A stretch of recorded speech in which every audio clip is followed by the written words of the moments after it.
Conselho Administrativo de Defesa Econômica pede investigação contra institutos de pesquisa.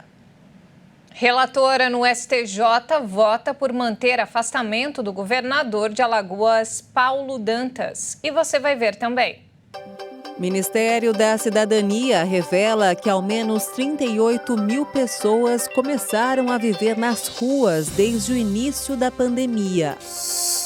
Vazão de água das cataratas do Iguaçu bate novo recorde e passarelas são interditadas. Chefe da diplomacia da União Europeia alerta que forças russas serão aniquiladas se usarem armas nucleares. A disputada taça da Copa do Mundo vai muito além de um símbolo vitorioso do maior espetáculo de futebol do planeta.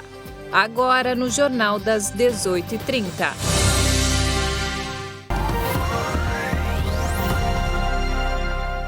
Olá, boa noite. São 18 horas e 31 minutos pelo horário de Brasília. Boa noite. Você acompanha agora as principais notícias do Brasil e do mundo desta quinta-feira.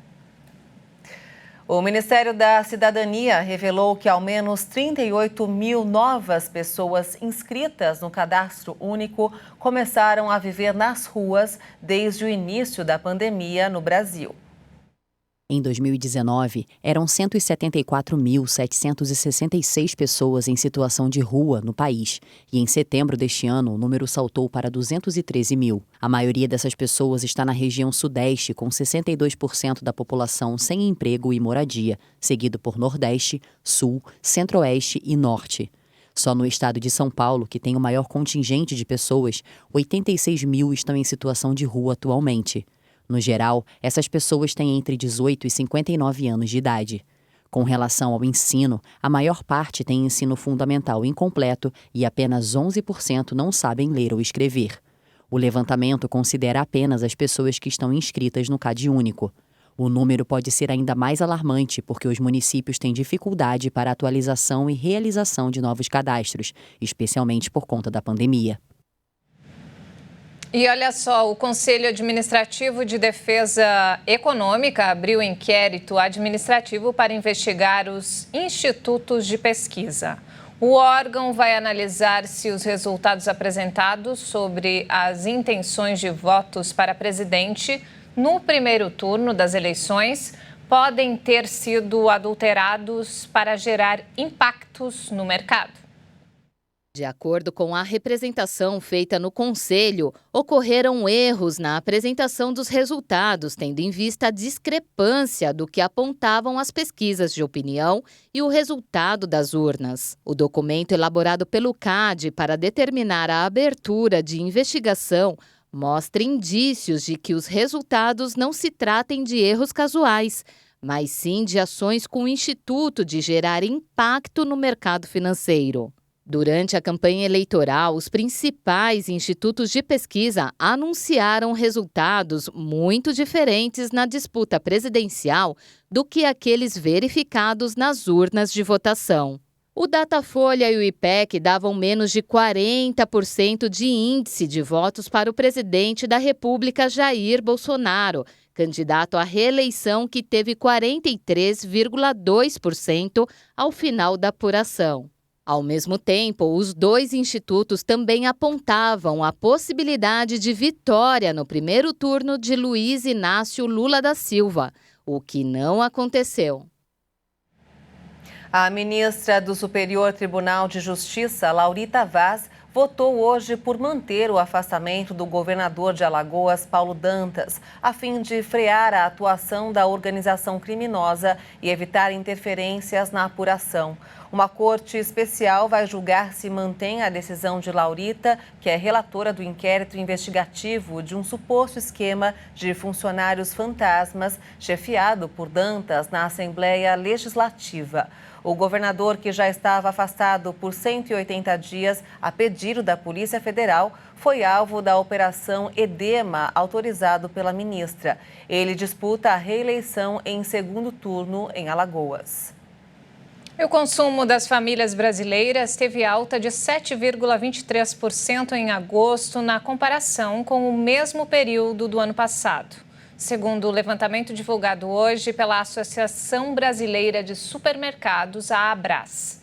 No acumulado dos 8 primeiros meses do ano, a alta é de 2,67% em relação ao mesmo período do ano anterior. Segundo a Abras, o crescimento do último mês foi impulsionado pelos benefícios sociais concedidos pelo governo federal a partir de agosto. Além disso, também houve impacto da redução do desemprego e da inflação, com a desoneração dos preços da energia e combustíveis. A partir dos últimos resultados, a associação também revisou a projeção de crescimento do consumo das famílias neste ano, de 2,8% para um crescimento de 3% a 3,3%. A cesta com os 35 produtos mais consumidos em supermercados registrou queda de 1,71% em setembro, na comparação em agosto, custando R$ 745,03. Mas em comparação com setembro de 2021, quando o conjunto de produtos custava R$ 665,73, a cesta teve alta de 8,76%. Black Friday, Natal e Ano Novo devem impulsionar a geração de 680 mil vagas temporárias neste último trimestre de 2022. É isso mesmo, essa é a nova estimativa da Associação Brasileira do Trabalho Temporário divulgada hoje. E a repórter Maria Clara Leite traz mais informações. Os dados divulgados pela Certem mostram que a indústria deverá se manter na liderança aí das contratações, com cerca de 55% delas. Em segundo lugar no ranking, aparece o comércio, com cerca de 15% das quase 700 mil vagas temporárias disponíveis. Para a Associação Brasileira do Trabalho Temporário, as contratações deste segundo semestre estão acima das expectativas, principalmente para atividades que demitiram bastante durante a pandemia e que agora precisam repor seus funcionários para suprir a demanda das festas de fim de ano, como, por exemplo, as casas de eventos, bares e também os hotéis. A associação lembra que muitas empresas seguram as contratações para uma melhor análise do cenário nacional. Portanto, a definição das eleições no próximo dia 30 de outubro, segundo a associação, deverá fazer com que as contratações temporárias, enfim, decolem. É nessa hora, então, que aquela pessoa que está desempregada deve ficar de olho nessas oportunidades nos sites das empresas e também nas agências de empregos, para tentar, então, uma recolocação no mercado de trabalho por meio dessa vaga temporária, mas que pode se tornar efetiva. E vamos agora ao mercado financeiro. O dólar fechou quase estável nesta quinta-feira após saltar mais de 2%, mesmo depois de uma leitura de inflação norte-americana mais alta do que o esperado. A medida pode forçar o Federal Reserve, o Banco Central dos Estados Unidos, a intensificar o ritmo de seu já agressivo aperto monetário. A moeda norte-americana subiu 0,01% e encerrou o dia cotada a R$ 5,27 na venda. Já o Ibovespa, o principal índice da Bolsa de Valores de São Paulo, a B3, fechou em queda hoje, acompanhando aí o clima negativo nos mercados externos após a inflação nos Estados Unidos vir acima da esperada. O Ibovespa recuou 0,46% a 114.300 pontos.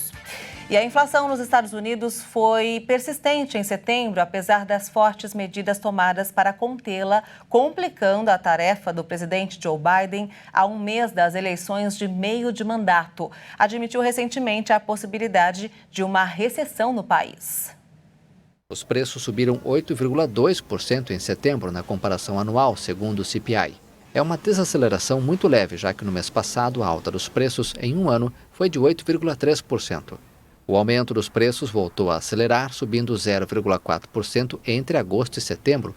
Analistas esperavam 0,3%. O aumento dos preços de aluguéis, de imóveis, alimentos e atenção médica foram os principais fatores que contribuíram ao aumento mensal, detalhou o Departamento de Trabalho em seu comunicado. Os preços da gasolina, no entanto, caíram 4,9%.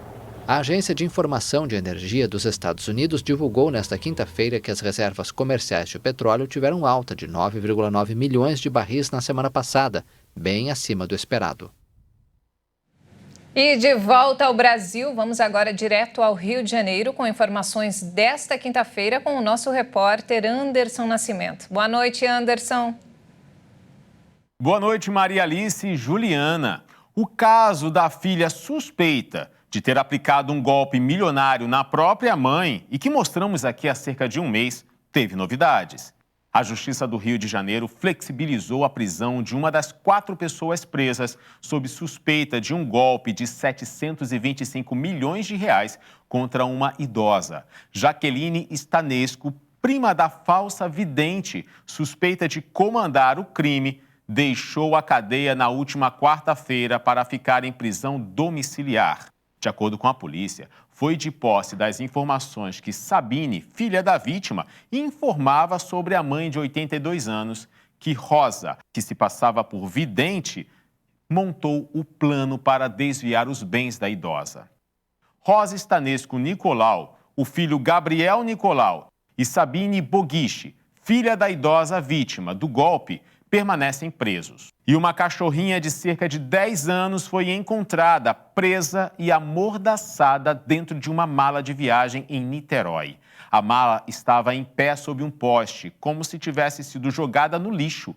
Moradores estranharam que a peça estava se mexendo e abriram para ver o que era. Lá estava a cachorrinha, apelidada carinhosamente de Labradora da Mala, e depois batizada de Zaira. Com sinal de maus tratos e sem conseguir se levantar, o animal recebeu água e comida. O caso foi registrado na 78ª Delegacia de Polícia. Maria Alice e Juliana, eu fico por aqui. Até amanhã. Obrigada, Anderson, pelas informações e até amanhã. Obrigada, Anderson. Uma ótima noite. E veja a seguir, chefe da diplomacia da União Europeia alerta que forças russas serão aniquiladas se usarem armas nucleares. E ainda, a disputada taça da Copa do Mundo vai muito além de um símbolo vitorioso do maior espetáculo de futebol do planeta. Os detalhes em instantes. Até já.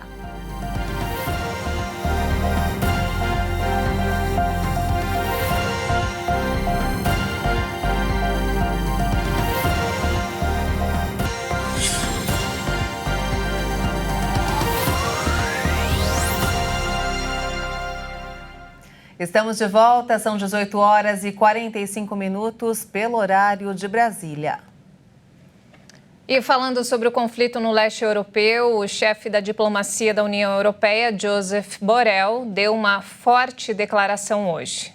Ele disse que as tropas russas serão aniquiladas se o presidente Vladimir Putin usar armas nucleares na Ucrânia. Josep Borrell afirmou que Vladimir Putin não está blefando e que o mesmo parece acontecer com os Estados Unidos e a OTAN. O chefe da diplomacia da União Europeia acrescentou que qualquer ataque nuclear contra a Ucrânia vai criar não uma resposta nuclear, mas uma resposta militar tão poderosa que o exército russo vai ser aniquilado. A fala de Borrell faz referência à postura da Rússia, cujo governo decidiu anexar 4 territórios da Ucrânia. Putin já alertou que o país terá o direito de usar todos os recursos à sua disposição para se defender, em uma clara referência às armas atômicas. Nesta quinta-feira, o secretário-geral da OTAN, Jens Stoltenberg, alertou que tal cenário, mesmo que com o uso de armas atômicas pequenas, teria graves consequências. O líder norueguês disse que a aliança militar não faz parte do conflito, embora apoie a Ucrânia. Stoltenberg reiterou que a OTAN não percebeu nenhum sinal de que a Rússia mudou sua postura nuclear, mas vigia o país 24 horas por dia, 7 dias por semana. Formalmente, a OTAN ainda não ameaçou usar seu arsenal nuclear para responder à Rússia, já que a Ucrânia não é membro da aliança militar e, portanto, não está coberta por sua cláusula de autodefesa. E o Grupo de Planejamento Nuclear da OTAN se reuniu hoje para discutir a realização de exercícios nucleares nos próximos dias. O encontro acontece em meio a ameaças de que o presidente russo Vladimir Putin use todos os meios necessários para defender seu território, inclusive armas nucleares. Os ministros da defesa dos países da aliança lideraram a sessão, que ocorreu em um cenário de alta tensão, já que alguns membros fornecem armas avançadas de defesa para a Ucrânia. Na OTAN, apenas 3 membros possuem armas nucleares: os Estados Unidos, o Reino Unido e a França. Todos são membros permanentes do Conselho de Segurança da ONU. Os exercícios da Organização do Tratado do Atlântico Norte acontecem todos os anos e duram cerca de uma semana. 14 países devem participar dos testes, que não envolverão armas nucleares ativas. Jatos convencionais e aeronaves de vigilância e reabastecimento também serão usados nos exercícios. As atividades já estavam programadas antes mesmo da invasão da Ucrânia pela Rússia, mas alguns países temem que a Rússia realize seus próprios exercícios nucleares em breve. A OTAN está de olho nos movimentos da Rússia, mas até agora não viu nenhuma mudança em sua postura nuclear.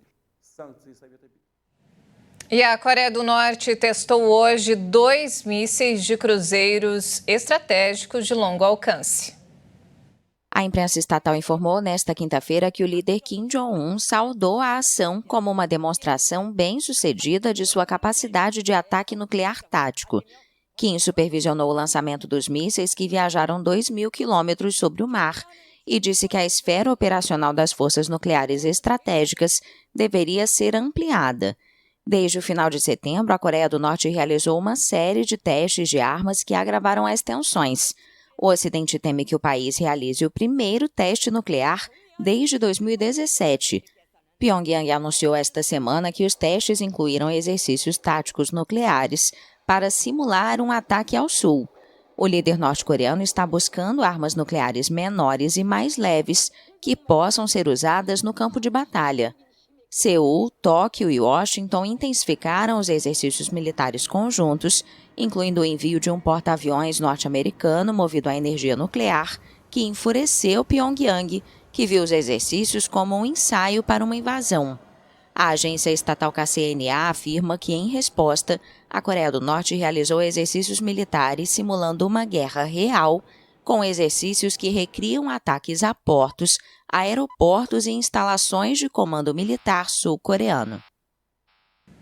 De volta ao Brasil, consideradas uma das 7 maravilhas da natureza, as cataratas do Iguaçu, na fronteira entre Brasil e Argentina, registraram uma vazão de água 11 vezes acima da média. Essa é a maior marca de 2022 e a segunda maior da história do parque.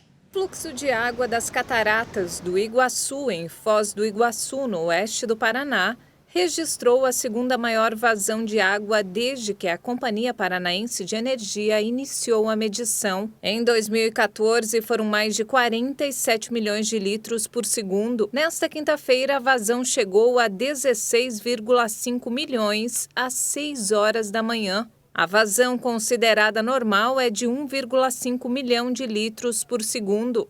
Segundo Emerson Augusto, coordenador de comunicação do parque, isso ocorre após fortes chuvas registradas no estado do Paraná. A situação levou ao fechamento preventivo da passarela que dá acesso à Garganta do Diabo, conjunto de cachoeiras que compõem a principal atração do parque. Devido ao aumento da vazão do Rio Iguaçu, passarelas que ficam no lado argentino já haviam sido fechadas na última terça-feira. E olha só que bacana, a expectativa de crescimento do turismo no Brasil foi revisada para cima neste ano. A tendência é de retomada para atender à demanda reprimida nos últimos anos por causa da pandemia. A Confederação Nacional do Comércio de Bens, Serviços e Turismo revisou de 3,5% para 4,3% a expectativa de crescimento do turismo no país em relação ao ano passado. Isso por conta da demanda reprimida dos viajantes nos últimos anos. A previsão é que o turismo brasileiro restabeleça o nível de ocupação de antes da pandemia, a partir do início do período de contratações para a próxima alta temporada, encerrando 2022 com 319 mil postos de trabalho criados. Já o Conselho Mundial de Viagens e Turismo espera que o setor gere 5,5 milhões de novos empregos na América Latina nos próximos 10 anos, sendo os perfis digitais os com maior demanda. O foco no cliente, a criatividade e a inovação devem ser fatores mais relevantes para quem deseja trabalhar no setor de turismo nos próximos anos. E olha só, o bilionário Elon Musk anunciou há alguns dias o seu perfume Burn Hair e, com o faturamento rápido das vendas, deve financiar a compra do Twitter.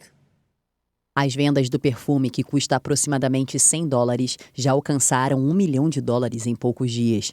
Nesta quinta-feira, o fundador da Tesla brincou em seu Twitter pedindo que as pessoas comprem o perfume e o ajudem na aquisição da rede social, e reiterou que, com um nome como o dele, entrar no ramo das fragrâncias era inevitável. Musk deve completar a aquisição do Twitter por $44 bilhões até o fim do mês. Caso contrário, um julgamento por quebra de contrato deve ser retomado. A biografia do Twitter do homem mais rico do mundo agora o descreve como um vendedor de perfume. Musk já comercializou vários produtos inusitados com referências ao seu senso de humor. E falando sobre esporte, faltam 38 dias para a Copa do Mundo. E hoje, no Boletim Esquenta Qatar 2022, Leonardo Félix fala de mais uma seleção classificada para o torneio. É isso mesmo, Ju. O Canadá não disputava o Mundial desde 1986. Vamos ver. Olá, pessoal. Este é o Esquenta Qatar 2022, que traz informações e curiosidades da Copa do Mundo aqui na nossa programação. Hoje vamos falar da seleção do Canadá. Depois de 36 anos, o país mais gelado da América do Norte voltará ao Mundial. E essa volta foi em grande estilo. Isso porque os canadenses foram campeões das eliminatórias da CONCACAF. A vaga foi definida após a goleada de 4-0 sobre a Jamaica. O time é repleto de jovens talentos que atuam no futebol europeu, como o lateral esquerdo Alphonso Davies, do Bayern de Munique, e os atacantes Cille Lahan, do Besiktas, maior artilheiro da história da seleção canadense, e Jonathan David, do Lille, da França. É isso aí, faltam 38 dias para a Copa do Mundo Qatar 2022. E falando em Copa, uma peça desejada por todos e aclamada no mundo inteiro, mas que poucos conhecem o processo de fabricação. A disputada Taça da Copa do Mundo vai muito além de um símbolo vitorioso do maior espetáculo de futebol do planeta. O troféu da Copa do Mundo vai muito além de um símbolo vitorioso. A peça é criada a partir de um processo artesanal cuidadoso e produzido na cidade italiana de Paderno do Iano, nos arredores de Milão. A Copa é feita em bronze, latone, quindi viene lavorata com A Copa é feita de bronze, latão para ser mais preciso. O processo é antigo e nunca esquecemos. Começa pela fundição. Não é um processo mecanizado, mas sim completamente artesanal. Para nós, é um motivo de prestígio e orgulho poder produzir como já tem sido feito há tantos anos. De prestígio e orgulho riuscire a lavorarlo ancora come si lavorava tanti anni fa. Assim como o torneio, o processo envolve bastante senso de responsabilidade e exige cautela nos mínimos detalhes, porque às vezes o favorito nem sempre tem o melhor resultado. A fase mais difícil é a de escolher as peças da taça. Chega um momento em que depois de 4 fundições temos que optar pela melhor. Entre 4 bases temos que escolher a melhor. Muitas vezes a gente escolhe uma fundição porque parece perfeita. O mesmo acontece com as bases. Fazemos o anel central e também parece perfeito. Mas na hora que juntamos tudo, o resultado não é bom. Então você tem que montar o quebra-cabeça de novo. Apesar do tetracampeonato mundial, a Itália, país fabricante do troféu, não se classificou para a edição deste ano no Qatar, que vai ser disputada por 32 nações a partir do dia 20 de novembro. No total, apenas 8 países conquistaram o prêmio mais importante do futebol mundial. Pentacampeão, o Brasil é o país com mais títulos na competição. E não temos mais tempo, essa edição fica por aqui. Mais informações ao longo da nossa programação. Obrigada pela sua companhia, uma boa noite para você e até amanhã. Tchau. Ótima noite.